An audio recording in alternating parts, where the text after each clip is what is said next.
জিবরাইল আলাহিকে যেমন দেখেছেন মহানবী সাল্লাল্লাহু আলাইহি ওয়াসাল্লাম। প্রথমত জিবরাইল আলাইহিস সাল্লামকে। ইসলাম ধর্মানুসারে হযরত জিবরাইল আলাইহিস সাল্লামকে চারজন প্রসিদ্ধ ও বিখ্যাত ফেরেশতাদের মধ্যে অন্যতম। হযরত জিবরাইল আলাইহিস সাল্লামের কাজ ছিলেন নবী পয়গম্বরদের উপর ওহী ও 104 খানা আসমানি কিতাব নাজিল করা। অন্যান্য ফেরেশতাদের সর্দার বলা হয় হযরত জিবরাইল আলাইহিস সাল্লামকে। আয়েশা রাদিয়াল্লাহু এর বর্ণনা থেকে, এটা নৈসর্গিক নূর বা আসমানি দীপ্তির মতো এমন এক আলোক রশ্মি ছিল যা প্রকাশের সঙ্গে সঙ্গে অবিশ্বাস ও ভ্রষ্টতার অন্ধকার বিদূরিত হতে থাকে, জীবনের গতিধারা পরিবর্তিত হতে থাকে এবং ইতিহাসের পথ পরিবর্তিত হয়ে নতুন নতুন অধ্যায়ের সৃষ্টি হতে থাকে। আয়েশা রাদিয়াল্লাহু বলেছেন, রাসূলুল্লাহ সাল্লাল্লাহু আলাইহি ওয়াসাল্লাম এর নিকট ওহী অবতীর্ণ হয়েছিল ঘুমন্ত অবস্থায় স্বপ্নযোগে। তিনি যখন যে স্বপ্নই দেখতেন তা প্রভাত রশ্মির মতো প্রকাশিত হতো। তারপর ক্রমান্বয়ে তিনি নির্জনতা প্রিয় হতে থাকলেন। নির্বাচ্ছিন্ন নির্জনতায় ধ্যানমগ্ন থাকার সুবিধার্থে তিনি হীরা গুহায় অবস্থান করতেন। কোনো সময় গৃহে প্রত্যাবর্তন না করে রাতের পর রাত তিনি ইবাদত, বন্দেগী এবং গভীর ধ্যানে নিমগ্ন থাকতেন। এর জন্য খাদ্য এবং পানীয় সঙ্গে নিয়ে যেতেন। সেসব ফুরিয়ে গেলে পুনরায় তিনি গৃহে প্রত্যাবর্তন করতেন। মুহাম্মদ সাল্লাল্লাহু আলাইহি ওয়াসাল্লাম সাধারণত শুধুমাত্র তার অনুপ্রেরণার কণ্ঠস্বর শুনেছেন, কিন্তু তার স্ত্রী আয়েশা এর মতে তিনি জিবরিলকে 2 বার দেখেছেন, যে আকারে তাকে সৃষ্টি করা হয়েছিল। এবং অন্যান্য অনুষ্ঠানে তিনি দিহিয়া ইবনে খলিফা আল কালবির মতো একটি রূপ ধারণ করেছিলেন। তিনি ছিলেন মুহাম্মদের একজন অসাধারণ সুদর্শন শিষ্য।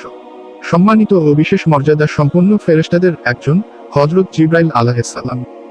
জিবরাইল তার প্রসিদ্ধ নাম হলেও পবিত্র কোরআনে আরও বেশ কিছু সম্মানিত উপাধিতে সম্বোধন করা হয়েছে এই মহান ফেরেশতাকে। যেমন সূরা আশ-শুআরা 193 নম্বর আয়াতে তাকে রুহুল আমিন অর্থাৎ সৎ আত্মা উপাধিতে সম্বোধন করা হয়েছে। অনুরূপভাবে সূরা মারিয়ামের 19 নম্বর আয়াতে রসুলুর রব্বিকি তথা তোমার রবের বার্তাবাহক উপাধিতে আখ্যায়িত করা হয়েছে। জিবরাইল আলাইহিস সাল্লাম 24,000 বার মুহাম্মদ সাল্লাল্লাহু আলাইহি ওয়াসাল্লাম কাছে আগমন করেছিলেন। কখনো তিনি নিজের আকৃতিতে আসতেন, আবার কখনো কোনো সাহাবীর আকৃতিতে আসতেন। এছাড়াও অপরিচিত ব্যক্তির রূপেও আসতেন। তার আকৃতি কেমন ছিল তার রাসূল সাল্লাল্লাহু আলাইহি ওয়াসাল্লাম দেখেছেন এবং হাদিসে বর্ণনা করেছেন। রাসূলুল্লাহ সাল্লাল্লাহু আলাইহি ওয়াসাল্লাম তাকে প্রথমবার আসল আকৃতিতে দেখেছিলেন এবং দ্বিতীয়বার মেরাজের রাতে সিদরাতুল মুনতাহার কাছে দেখেছিলেন। প্রথমবারের দেখা নবুয়তের সম্পূর্ণ প্রাথমিক জামানায় হয়েছিল।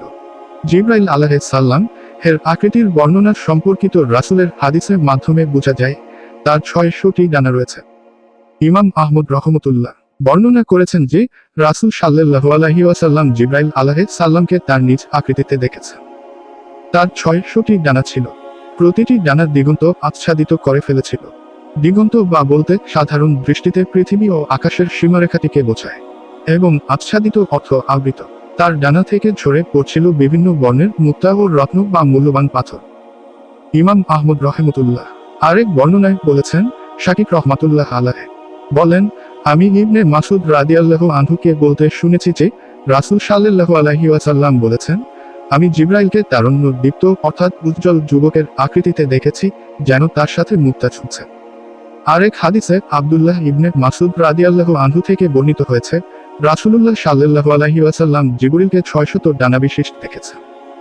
বুখারী হাদিস 4856।